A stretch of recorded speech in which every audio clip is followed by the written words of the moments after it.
There are a lot of different kind of bits that we use on our horses, and every one of them have a different way that it's best to be placed in the horse's mouth.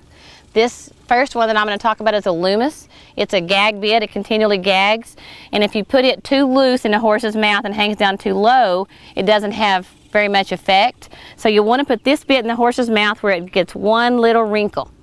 The reason for this is that the minute you move your hand, you want him to be able to feel something.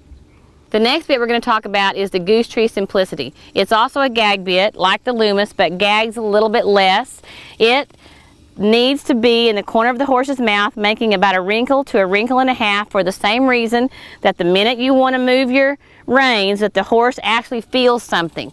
If you put it too loose in their mouth and you come to the end of the gag before anything happens, it doesn't feel right. So put the bit up high in the horse's mouth where he's got a wrinkle to a wrinkle and a half. Therefore, when you move your hand just a little bit, he feels it and you have a lot of control. This is a ring snaffle. This bit is not a gag bit. It's a direct pull on the corners of a horse's mouth, and therefore I think it has a little bit more leeway as to how much of a wrinkle you want to put in your horse's mouth depending on how sensitive he is. One of the key things with the ring bit is that you get a cow horse curb for it. These are not actually a curb chain. They do not work on the bottom of the horse's jaw, but they do, however, keep your ring balanced and in place while you ride.